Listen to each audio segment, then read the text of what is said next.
আসসালামু আলাইকুম, সবাই কেমন আছেন? আলহামদুলিল্লাহ আমরা ভালো আছি, আল্লাহ পাকের শেষ রহমতে। এই তো আম্মু ভাজি বানাচ্ছে, ঢেঁড়স ভাজি। এটা ঢেঁড়স ভাজি। আর কালকে আব্বু শাক নিয়ে এসেছিলো রাতের বেলা, একদম শাকগুলা খারাপ হয়ে গেছে। আমি এগুলা বেছে নিলাম।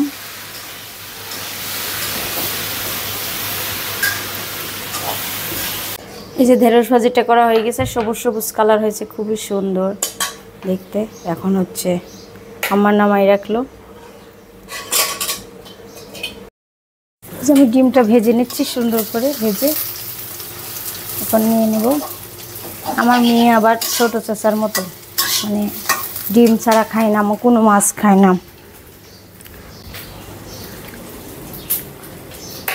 তার ছোটো চাচা এভাবে কোনো মাছ খায় না, ওই জন্য তারাও আমার বাচ্চা কাচ্চা চাচার মানে বাপ চাচারের মতো হয়েছে একটু। ওই বাপও আগে কোনো মাছ খেতে চাইতো না বলে এখন একটু খায়, কিন্তু ইলিশ মাছ আর রুই মাছ এগুলাই খাই, অন্য কোনো ছোটো মাছ টাছ বেশি খেতে চায় না। এখন বিদেশের পরিস্থিতির জন্য সব কিছুই খাওয়া লাগে। ডিমগুলো আমি টুকরা টুকরা করে ভেজে নেব, আর আলুটাও সিদ্ধ করে নিচ্ছি। মশলা কষিয়ে নিয়ে দিয়ে দেব। আমার মেয়ে আবার প্রাইভেটে যাবে তো।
যে মশলা কষিয়ে নিলাম সব কিছু মাংসের মশলার মতো দিয়ে, এখন দিয়ে দেবো আলুটা। ভালো করে মশলাটা কষানো হয়ে গেছে, আর আলু আগে থেকে সিদ্ধ করে যে পানি দিয়ে রাখছিলাম।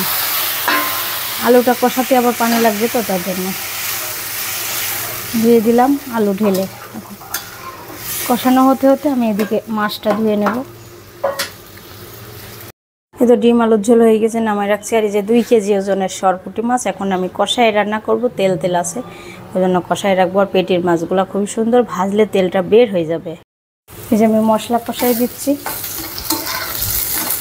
এখানে কাঁচামরিচ, পেঁয়াজ, আর দিয়ে দেব রসুন বাটা,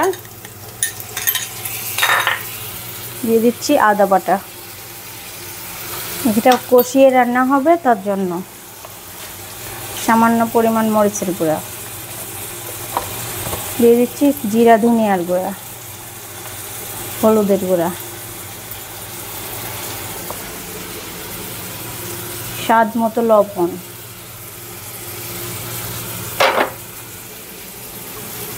আর একটু পানি দিয়ে দিচ্ছি, কষিয়ে নেব মশলাটা।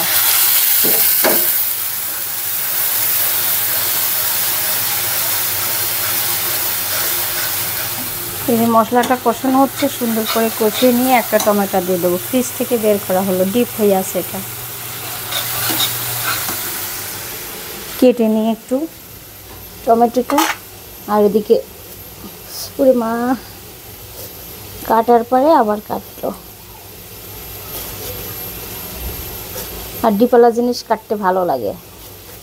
বরফ হয়ে আছে, দেখাচ্ছি কত সুন্দর লাগছে দেখতে। দেখেন, দিয়ে দিলাম একটা টমেটো। এমন করে মাছ রান্না করলে মাছটা খেতে ভালো লাগে। দিয়ে দিলাম মাছগুলা। মাছগুলো খুবই সুন্দর আর কি, পিসগুলো কত বড় বড় দেখেন। আমি উঠাই নিচ্ছি কি জন্য, এত বড় বড় কেউ খেতে চাবে না, একটু কেটে দেবো দুটা।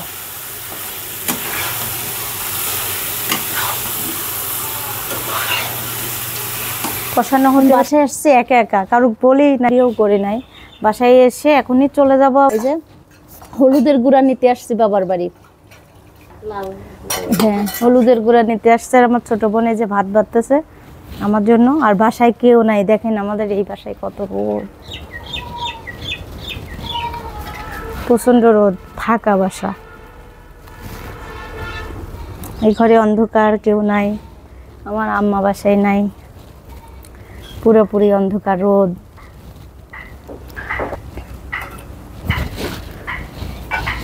এই যে চলে যাচ্ছে এখন। আমার মা এই যে হলুদের গুঁড়া দিয়ে দিল, হলুদের গুঁড়া দিল। এখন আমি যাচ্ছি, লাউ নিছি, চলে যাব। আমার বাচ্চারা রেখে আসছি তো ভালো লাগতেছে না।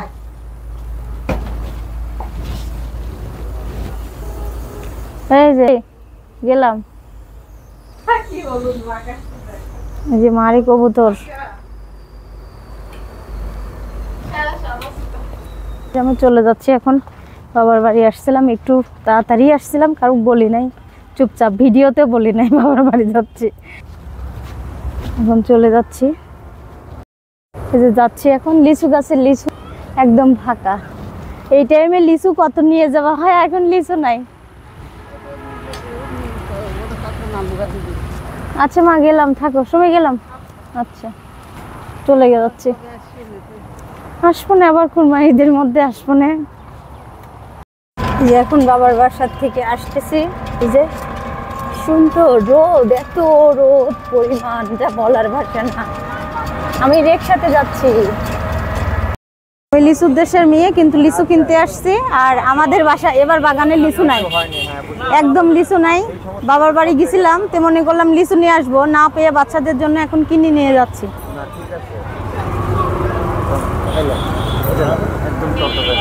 টক হবে না তো? লিচু কিনতেছি, এই প্রথম, বছরের প্রথম। আর লিচুটা টক হবে কিনা জানি না। বাবার বাড়ি গেছিলাম লিচু কিনা। ছাড়া বুড়ি কি করো? খেলা করছো? এই যে আমি বসে আছি আর ছাড়া বুড়ি খেলা করছে। কি খেলা করো? আর আম খাচ্ছি, কাঁচা আম, কাঁচা মিঠি আম, কাঁচা মিঠাই আম। দেখেন কত স্বাদ।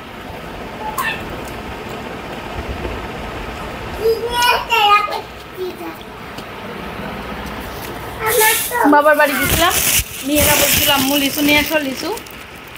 লিচুতে এবার কারুরি হই নাই, বাগানে লিচু নাই, তা বাজার থেকে লিচু কিনে নিয়ে আসতে হয়েছে। এই দেখেন লিচু কিনে নিয়ে এসে এখন বাচ্চারে দিলাম। কি করবো, তাও আবার কাঁচা লিচু। দেখেন এরকম লিচু আমরা জীবনেও খাই নাই। একটু খাইয়ে দেখি তো বাবা, বছরের প্রথম জিনিস আমটা খাই আগে।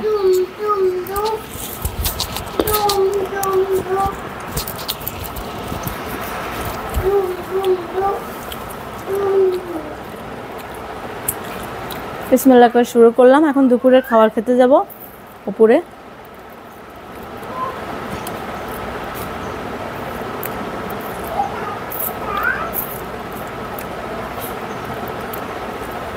এই যে বছরের প্রথম লিচু।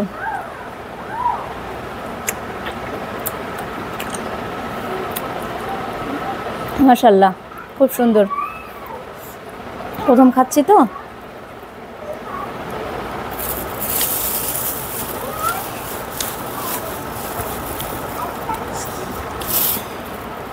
বোম্বাই লিচু এখনো কিছুদিন পর উঠবে।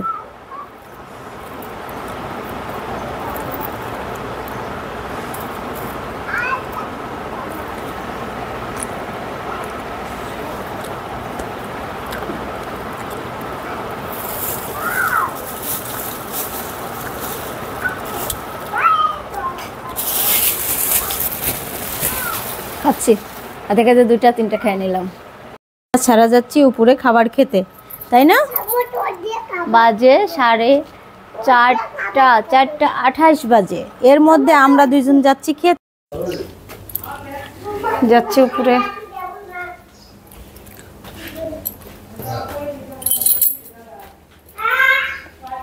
আসো।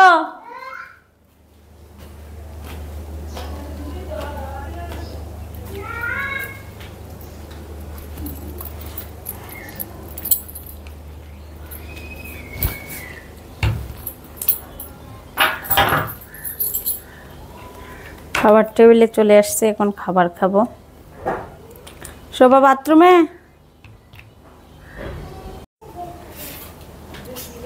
আসো সারা। একদম গরম পরিবেশ। সাফা, এই যে আমরা দুপুরের খাবার খাচ্ছি, এখন বাজে 4:30। দুপুরের খাবার খাচ্ছি। আসলে গরমের ভিতরে খাবার অত খেতেও মন চাচ্ছে না, প্রচণ্ড গরম পড়ছে সব জায়গায়, খালি ঈশ্বর দিতে না। মাছ অনেক স্বাদ। শোভা সারা খাওয়াতে গেলাম, শোভা খাইনি তো, শোভা ডিম খাবে। ডিম চুলার পরে খালি ভুল করে আমার ফুম্মা। আমি হাত দিতে দিতেই সরালিচ্ছি।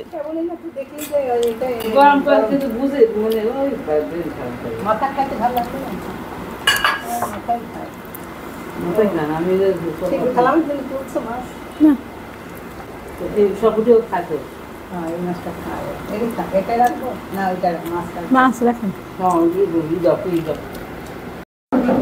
তো, লাইট দিই নাই, লাইট ছাড়া থাক, লাইট দেওয়ার দরকার নাই, তাই না?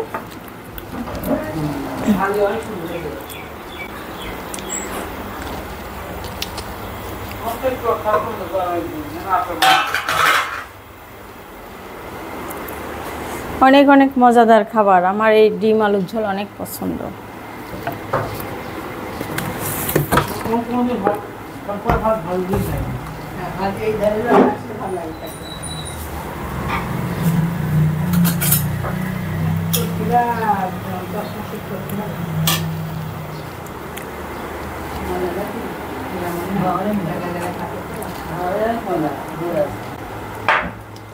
ফুমা মাছ খান, মাছের স্বাদ মাছের, গোস্তের স্বাদ সেই মাছ খাইতে ভালো লাগবে না। আমরা আরেকবার কি মাছ জন্য কিনেছিলাম, বোয়াল মাছ। আমাকে মানুষ বোঝাই যে ভালো লিজান রান্না করে খানগা, ধোয়া কুটা লাগবে না, চচ্চড়ি করে খান, পেট টিপি নিবেন। কালকের মাছ, হ্যাঁ ওই মাছ বলতে ধোয়া লাগবে না, কিন্তু পেট টিপে চোদ্দ মাছ আনলাম। আমার দুলাভাই পছন্দ করা, মায়া মাছ। তারপরে মৌসি মাছ, মৌসি মাছ, মায়া না মৌসি, মৌসি ওগুলো স্বাদ। আরেকটা নিয়ে আসছিল গো, কো মাছ কো রান্না করেছিলেন না? কালকে রান্না করেন আপনি? তুই রান্না করিস, দুই ভাগ করে রাখা ইচ্ছা। আসলে স্বাদ তো মাছটা। ক্যামেরা অন করে অন করে রাখা।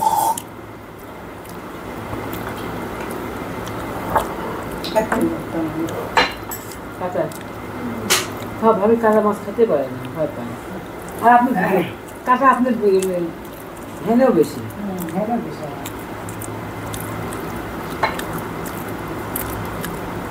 তেল তেল মাছ তো ভালোই।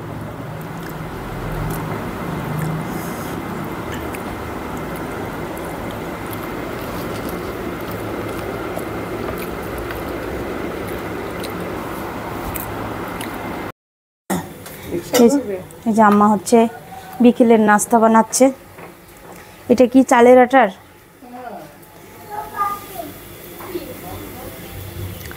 শোভা তুমি চলে আসছো, ছাদের থেকে আমি যাচ্ছিলাম।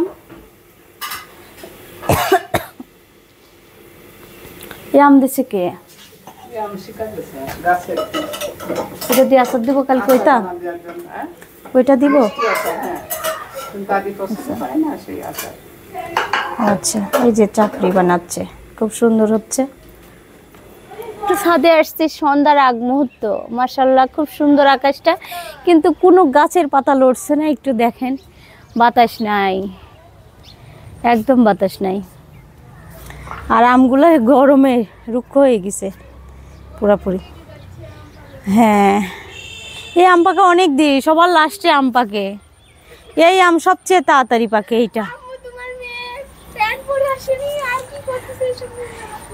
ছাড়া ছাড়ার গরম লাগতেছে, প্যাম্পাস পরে থাকতে পারছে না তো, তাই।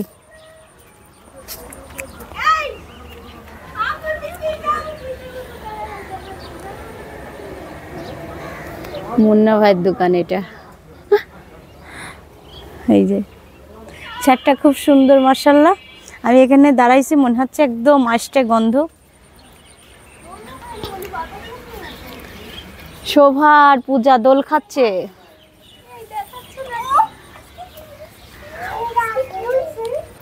বড় মেয়ের জন্য জামা বানাচ্ছি, অনেক দিন সালোয়ার কামিজ কাটি নাই, তার জন্য আজকে অনেক দিন পর হচ্ছে বানানো। দেখা যাক কেমন হয়। আর টেবিলে কাটলে মনে হয় ভালো হয়, কিন্তু আমি মেঝেতে বসে কাটতেছি, একটু পাতলা জায়গায় হলে ভালো হয়, টেবিল কিংবা অন্য কিছু। কিন্তু আমার সেরকম রুমের ভিতরে পরিস্থিতি নাই, তার জন্য আমাকে নিচে বসেই কাটতে হচ্ছে। আমি গলার শেপটা করে নিচ্ছি, আর আমি যেভাবে কাটি সেভাবেই আমার মতো করে কেটে নিচ্ছি, আমার সুবিধা মতো। আর এখানে গলার মাপটা নিয়ে নিলাম, নিয়ে এখানে সব কিছু মাপ নিয়ে নিচ্ছি। এখন সেভাবে করে কেটে নেব আমি। আর সবাইকে বলতেছিলাম তুমি ভিডিও করে দাও, ভিডিও করে দিচ্ছিল। আর অনেক দিন বাসায় জামা কাপড় বানানো হয় না নিজেই, ওই জন্য একটু চেষ্টা করতেছি। যেহেতু বাচ্চা কাচ্চা যেহেতু বড় হয়েছে, এখন মনে করেন জামা কাপড়গুলো বাহিরে বানাইতে দিলে অনেক কষ্ট হয় আর কি, সেরকমভাবে হয়ও না। আর আমার জামা এবার কিছু কিছু জামা অন্যরকমভাবেও বানানো হয়েছে, ওই জন্য আমি যখন পারি তাই মনে করলাম একটু চেষ্টা করি আবার। আর চেষ্টা করলে কি না হয়, তাই জন্য আমি বানাতে শুরু করলাম। আর আগে থেকে সব কিছু শেপ করে নিচ্ছিলাম, আবার একটু দেখিয়ে দিচ্ছি ভিডিও করার জন্য। আমি খুব সুন্দর করে সব দাগ টেনে নিচ্ছি, যেমন মাপ তার থেকে 1 ইঞ্চি করে বাড়তি করে নিচ্ছি সেলাইয়ের জন্য। এখন সব কিছু শেপ মতো করে নিচ্ছি, করে নিয়ে আমি কেটে নেব। আর আগে থেকে এটা আমি অনেক আগেই শিখছিলাম, খুব শখ করে। আর এটা আমার শখ, এটা বানানো। আমি বালিশের কভার টভারগুলো নিজেই বাসায় বানাই সুন্দর করে রেখে দিই। আর জামাও বানাইতাম, এখন মাঝখানে সময় না পাওয়ার কারণে ওই জন্য বাহিরে বানানো হয়। এখন জামার মাপটা করে নিলাম, ভালো করে কেটে নেব। কেচি ধার কড়াই নিয়ে আসছি, আর এখানে 1/2 ইঞ্চি নিয়ে নিচ্ছি। এখানে এটা হচ্ছে হাতের কাছে, বগলের কাছে বলে এটা, হাতার জন্য এখানে শেপ করে নিচ্ছি, সুন্দর করে শেপ করে নিলাম। এখানে গলারও শেপ করে নিচ্ছি, পিছন গলার শেপটা আমি করে নিলাম, আর সামনের গলার শেপটা আমি পরে করে নেব। সেটা আমার ডিজাইন আছে, ডিজাইন দেখে কেটে নেব একটা গলার। আর কাটার সময় অবশ্যই দেখাবো কিভাবে আমি গলাটা কাটি, কিভাবে বানাই, এটাও দেখাবো। আর এখন কাটতেছি, পরে সেলাইটাও দেখাবো, পরের ভিডিওতে দেখবেন কিভাবে জামা সেলাই করি। আর সুন্দর হয়েছিল কাটাটা, আর আমার ভালোই লাগছিল। এত সুন্দর কাপড়টা, পাতলা সফট কাপড়। আমি কিনে নিয়ে আসছি মেয়ের জন্য, শখ করে 3 মেয়ের জন্য 3টা কাপড় কিনে নিয়ে আসছি। আর ছোটো মেয়ের আর মেজো মেয়েরটায় ফুম্মার কাছ থেকে কেটে নিচ্ছি। আমি অনেক দিন বাচ্চাদের জামা কাপড় বানাই নাই, ওই জন্য ভুলে গেছি, হয়তো বা একটু নেটে দেখতে হবে। অনেক কিছুই বানানো শিখছি, কিন্তু মানে বাচ্চাদের জামাটা মানে অনেক দিন বানানো হয় না, তো সবচেয়ে বাচ্চাদের জামা কাপড় বানানো অনেক কষ্টকর। আর বড়দের জামা বানানো কোনো কষ্ট নাই। প্লাজোটা বানানো হয়েছে, এখন আমি কামিজটা কেটে নিচ্ছি। কামিজটা কেটে নিয়ে সুন্দর করে আমি ভাঁজ করে রেখে দেবো। আর বসে থেকে কাটলে অনেক কষ্ট হয়, আর ফ্যান দিয়ে তারপরে কাটা হচ্ছে, ফ্যানের বাতাস ছাড়া কাটতে হবে। আমি চাইলে ফ্যান দিয়েই করতেছি, যেহেতু আমি একটা সাইডে বসছি, তাও ফ্যানের বাতাসের জন্য উড়ে যাচ্ছে। আমার মেয়ে সেটা সুন্দর করে ঘুরায় সব কিছু করে দিচ্ছিল, ভিডিওটা সুন্দর করে, যেমন তুমি এভাবে কাটো তাহলে ভালো হবে। দেখেন আমি 1 ইঞ্চি করে বাড়তি করে নিচ্ছি সব কিছু। আর অবশ্যই ভালো লাগবে ভিডিওটা। আর আমি নতুন, যেহেতু আগে থেকে শিখছি, তার মানে কি আমি কোনো দিন বানাই নাই, বানাইছি। শেখার পরে আমি প্রথম ইনকাম করছিলাম 2500 টাকা জামা বানানোর পরে। এটা কোনো মানে ইয়ের বিষয় না, গর্ব। নিজের কাজ নিজে করলে একটু সাহায্য পেলাম, মানে নিজে ইনকাম করলে ভালোই লাগে আর কি। প্রথম যখন কাজ শিখছিলাম আমি তখন জামা কাপড় বানাইছিলাম। আর এখন আমি চেষ্টা করতেছি, আবারও চেষ্টা করব নিজের জন্য কিংবা অন্যর জন্য অর্ডারেও নিতে চাবো। আর এভাবে করেই মানে মানুষ তো জীবনে বড় হতে হলে অনেক কষ্ট করতে হয়। আর আমার ভিডিওটা কেমন লাগলো সবাই বলবেন। আর আমার জামাটা কাটা হয়ে গেছে, দেখেন কত সুন্দর হয়েছে। আর গলাটা আমি পরে কাটি, এখন কাটি না, গলাটা পরে কেটে নেব। জামা যখন সেলাই করব তখন কেটে নেব, আগে 2 সাইড আর হাতা করে নিয়ে তারপর আমি গলা সেলাই করি। আর এটা আমাদের যার কাছে শিখছি তার কাছ থেকে আমি এটা শিখছি। আর আমি সরকারিভাবে কাজটা শিখছিলাম, আমার খুব ভালো লাগছিল। আমরা বান্ধবীর মতো হয়ে গেছিলাম, কয়েকটা ভাবি শিখে শিখে আসতাম। যখন আপনাদের ভাইয়া বাংলাদেশে ছিল, অনেক আগের কথা, সারা হবার আগে আমি এটা শিখছিলাম। ভালো লাগে, আর ভালো লাগলে এটা ভিডিওটা অনেক লাইক করবেন, কমেন্ট করবেন, আমার পাশে থাকবেন, সবাই আমার জন্য দোয়া করবেন, এভাবে যেন আমি সব কিছুতে এগিয়ে যেতে পারি। আর এখানে হাতা হবে আর গলার কাপড় হবে, তার জন্য দেখিয়ে দিলাম। আজকের ভিডিওটা এখানেই শেষ করব। আল্লাহ হাফেজ। আর সবাই ভালো থাকবেন, সুস্থ থাকবেন, আমার বাচ্চাদের জন্যও দোয়া করবেন। আল্লাহ হাফেজ।